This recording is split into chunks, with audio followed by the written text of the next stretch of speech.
नमस्कार, lead India के easy legal session में आपका बहुत बहुत स्वागत है। आज हमारे साथ सुप्रीम कोर्ट के एडवोकेट श्री सुभाष सिंह हैं। सर, आपका बहुत बहुत स्वागत है। नमस्कार मैडम। नमस्कार सर, एक केस चल रहा है ज्योति मौर्य का। ये एक बहुत ही हाई प्रोफाइल मैरिज डिस्प्यूट है। इसी में जो बहुत सारे प्रश्न उठे हैं उन्हीं पर हम आपसे डिस्कस करना चाहते हैं। बिल्कुल बिल्कुल बिल्कुल। जानना ये चाहते हैं कि इसमें आखिर दोनों में गलत कौन है।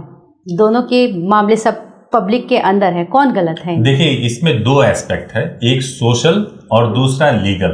जो सोशल एस्पेक्ट है, लोग जो चर्चा कर रहे हैं, जो सोशल मीडिया में बहुत जो चर्चा हो रही है वो इस बारे में हो रही है कि एक महिला जो कुछ नहीं थी, उसकी शादी होती है, शादी होने के 10 साल के बाद से वो एसडीएम के पद पे सिलेक्ट होती है, पति कर्जे लेकर के पढ़ाता है, तो क्या विवाह के 15-16 साल के बाद से क्या इस तरीके से तलाक देना या जैसे ही आप एक बड़े पद पे चले गए तो रिश्ते को समाप्त कर देना, क्या ये लीगली सही है, क्या सोशली सही है? इस पे बहुत लोगों के विचार आ रहे हैं। और मैंने तो ये भी सुना है कि कई पतियों ने जो अपनी पत्नियों को पढ़ाना बंद कर दिया, ऐसा भी सुना है। तो देखिए, ये एक सोशल इशू है, लोगों के अपने अपने विचार आने चाहिए। कानूनी दृष्टि से अगर इसको देखें तो बस मुझे तो ये दिखाई देता है कि ये पारिवारिक एक मामला है, मैट्रिमोनियल डिस्प्यूट है, जिसमें दोनों पति पत्नी के बीच में विवाद है। पत्नी ने डिवोर्स का केस फाइल किया हुआ है और इस पे फैमिली कोर्ट को अपना निर्णय करना है। इसमें एक चीज है सर कि इनकी शादी हुए काफी टाइम हो गया, उसके बाद ये इतने समय बाद दहेज का मुकदमा डालती हैं, तो क्या लीगली ये सही होता है? कोर्ट ये सब नहीं देखता कि इतने साल तक शादी अच्छे से चली और इतने साल बाद वो दहेज मांगने लगा? देखिए, ऐसा होता है, ये विडंबना है जो 498A या फिर दहेज के मामले जो मैट्रिमोनियल डिस्प्यूट में लगाए जाते हैं, केवल और केवल इसलिए लगाए जाते हैं ताकि परेशान किया जा सके। आप सोचने वाली बात है, ये सब जगह एडमिटेड फैक्ट है कि अगर हम इसी शादी के संदर्भ में देखें तो ये एडमिटेड फैक्ट है कि जो एसडीएम ज्योति मौर्य है उन्होंने भी ये स्वीकार किया है, पब्लिकली स्वीकार किया है कि उनके पति ने सहयोग किया उनको पढ़ाने में। तो नेचुरल बात है कि अगर उन्होंने सहयोग किया तो पैसे लगाए, समय लगाए, तो फिर वो व्यक्ति दहेज की मांग क्यों करेगा? अगर उसका इंटेंट दहेज लेना हो तो एक पैसे भी खर्च नहीं करेगा। तो ये झूठे मामले बनाए जाते हैं सिर्फ इसलिए ताकि अपोजिट पार्टी यानी पत्नी की तरफ से इसलिए लगाए जाते हैं ताकि पति और पति का परिवार दबाव में आए और दबाव में आकर के वो जल्दी से डिवोर्स करा लें या ज्यादा पैसे ले लें या कुछ इस तरीके से प्रेशर में ला करके अपने मन मुताबिक फैसले करा सके, इसलिए किया है। कानूनन 7 साल के बाद दहेज का मामला नहीं चलाया जा सकता है, शादी के 7 साल के बाद। अच्छा, तो इसका मतलब इनका ये केस बहुत ज्यादा मेरिट नहीं मिलेगा इस केस को अगर कोर्ट में जाता है? अगर दहेज का मामला रजिस्टर्ड हुआ है तो मुझे मालूम नहीं है कि दहेज का मामला रजिस्टर्ड हुआ है कि नहीं हुआ है। अगर ये रजिस्टर्ड हुआ है तो शादी के 7 वर्षों के बीच में ही आप दहेज का मामला रजिस्टर्ड करा सकते हैं। दरअसल एक क्लिप अभी वायरल हो रही है जिसमें कि ये कहा जा रहा है कथित तौर पर कि ये ज्योति मौर्य की है, वो धमका रही है कि मैं आप पे केस कर दूंगी। हम यहाँ पर ये नहीं कह रहे कि ज्योति मौर्य गलत है, क्योंकि जब रिश्ते होते हैं तो दोनों साइड से हो सकता है कुछ गलतियां हो। यहाँ पर बस हम लीगल एस्पेक्ट पर ही फिक्स रहेंगे। तो क्या ये आपने बताया कि 7 साल तक ही किया जा सकता है दहेज का मुकदमा, लेकिन अगर प्रताड़ना हो रही हो, जैसे ज्योति मौर्य काफी हाई प्रोफाइल, इस समय बेइज्जती हो रही है एक तरीके से, तो क्या वो मानहानि का दावा नहीं कर सकती अपने पति पर? देखिए, मानहानि तो तब होता है जब कोई ऐसा कंटेंट राइटिंग में या वर्बल पब्लिकली स्प्रेड कर दिया जाए उसको और ऐसे बताया जाए कि आप जो नहीं है वो बोला जाए। जैसे कि अगर बोला जाए कि ज्योति मौर्य के ऊपर कोई स्पेसिफिक कोई ऐसे अपशब्द, अब्यूजिव लैंग्वेज या कुछ ऐसे लैंग्वेज का इस्तेमाल किया जाता तो निश्चित रूप से मानहानि की कैटेगरी में आता।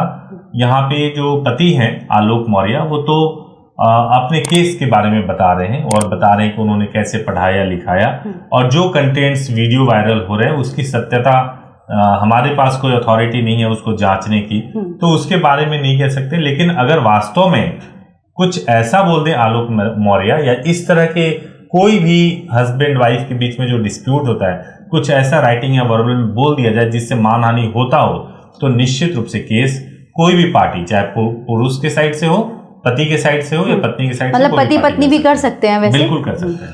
अच्छा, वायरल की बात रही तो एक और चीज वायरल हो रही है, वो है कि एक कॉन्ट्रैक्ट, लीगल कॉन्ट्रैक्ट वायरल हो रहा है जिसमें कुछ पत्नियां शपथ ले रही हैं कि मैं शपथ लेती हूँ कि अगर पढ़ लिख कर अपने पति ने जो मुझे पढ़ा लिखा रहे हैं उसके बाद में कुछ बन गई तो मैं इनको छोड़ूंगी नहीं और ना ही इनके ऊपर किसी तरह का मुकदमा करूंगी, मैं अपने पति के लिए लॉयल रहूंगी। तो क्या ऐसे कॉन्ट्रैक्ट्स होते हैं ये? देखिए, ये जो चीज है ना, मैं इससे सहमत नहीं हूँ। मैं आपको एक कारण बताता हूँ। अगर पत्नी ने पढ़ लिख लिया और वो एसडीएम बन गई और उसको लगता है कि अब उसको अपने रिश्ते तोड़ करके किसी और के साथ शादी करना चाहिए, तो पुरुष भी ऐसा ही करते हैं। हमारे सामने कई एग्जाम्पल ऐसे हैं जिसमें जैसे ही पुरुष ने जिस अपनी वाइफ के साथ में जिंदगी की शुरुआत की थी, उस वक्त वो कुछ नहीं थे। बाद में जब वो बहुत आगे चले गए तो आगे जाने के बाद उन्होंने दूसरा विवाह कर लिया। कई एग्जाम्पल राजनेताओं में देख सकते हैं, कई एग्जाम्पल ऐसे हैं। तो कोई किसी का दास नहीं है, गुलाम नहीं है कि आपको अगर किसी ने, पति ने अगर आपको कुछ मदद कर दिया पैसे से या किसी भी तरीके से मदद कर दिया तो अब आप उसकी दास हो गई हैं, ऐसा बिल्कुल भी नहीं। या पति दास हो गया पत्नी का, ऐसा नहीं है। ये म्यूचुअली एक रिस्पेक्ट का रिश्ता है, प्यार का रिश्ता है। जब तक बना रहे तब तक ही ये एग्जिस्ट कर सकता है। अगर रिश्ता, अगर प्यार ही खत्म हो गया, रिस्पेक्ट ही खत्म हो गया तो कोई कॉन्ट्रैक्ट काम नहीं आएगा। तो मतलब इजी बेस बन सकता है, फिर वो किसी और आधार पर उससे डिवोर्स लिया जा सकता है। अगर कॉन्ट्रैक्ट भी करा लेते हैं तो किसी भी कॉन्ट्रैक्ट में ये नहीं लिखवाया जा सकता कि किसी भी परिस्थिति में आप मुझे छोड़ोगे नहीं, मुझे तलाक नहीं दोगे। ये किसी भी परिस्थिति में नहीं लिखवाया जा सकता, क्योंकि ये टोटली अनकॉन्स्टिट्यूशनल हो जाएगा। ऐसा ही सेम मामला है अभी देवास में भी आया। एक महिला जो अभी भी बर्तन झाड़ू पोछा कर रही है लोगों के घरों में, उसने भी इल्जाम लगाया अपने एसडीएम पति पर। वो भी अभी कुछ आईएएस से बने हैं, तो उसमें इल्जाम लगाया। तो कुल मिलाकर इस तरह के ये रिश्ते आते हैं, सामाजिक पहलू है। आप क्या कहेंगे कि लोग इसमें ज्यादा चटखारे क्यों ले रहे हैं, क्यों इसमें? देखिए, ये तो हमारे समाज में और बहुत जगह होता है कि अगर आपके पड़ोसी के यहाँ अगर बर्तन बजने लगे तो कान लगाकर सब लोग सुनते हैं। यहाँ पड़ोसी तो छोड़िए, टेलीविजन पे, सोशल मीडिया पे बर्तन बज रहे हैं तो सब लोग मजे ले रहे हैं अपने अपने बेडरूम में, अपने अपने फोन को स्क्रॉल करके। तो एक सामाजिक मुद्दा है, सामाजिक पहलू है। समाज ऐसे विषयों पे सोचे, ये भी एक बहुत बड़ा बहुत अच्छा है कि ऐसे विषयों पे भी बात होनी चाहिए, तो चर्चा होनी चाहिए। तो ये अच्छा है।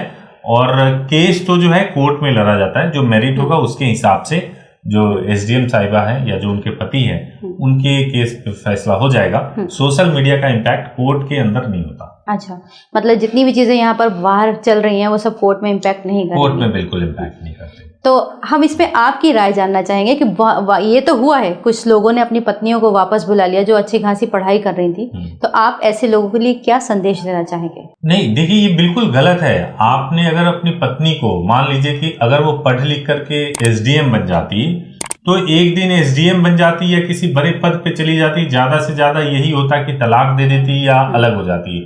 लेकिन अगर वो बिना पढ़े लिखे आपके घर में रहे और किसी दिन आपका गला दबा दे, किसी दिन वो आपके खिलाफ ही चली जाए, है ना, तो भी तो दिक्कत है ना। तो ये कोई सोल्यूशन नहीं है। सोल्यूशन ये है, आप पॉजिटिव सोचिए, पॉजिटिवली आगे बढ़िए। कौन गलत कर रहा है वो उसका अपना कॉल है कि उसको गलत करना है या सही करना है, वो उनका निर्णय या डिसीजन हो सकता है। मैं ये नहीं कहूंगा कि आपको अपनी पत्नियों को या पतियों को आगे नहीं बढ़ना चाहिए इस वजह से क्योंकि तलाक हो जाएगा। ये बिल्कुल गलत धारणा, गलत मानसिकता है। तो कुल मिलाकर रिश्तों को जबरदस्ती नहीं बांध कर रखा जा सकता। इन सब विषयों पे बात करने के लिए बहुत बहुत धन्यवाद। तो ये थे हाई प्रोफाइल मैरिटल डिस्प्यूट की बात। ऐसे ही और भी विषयों पर हम दोबारा आपके सामने हाजिर होंगे। तब तक के लिए धन्यवाद। Thank you.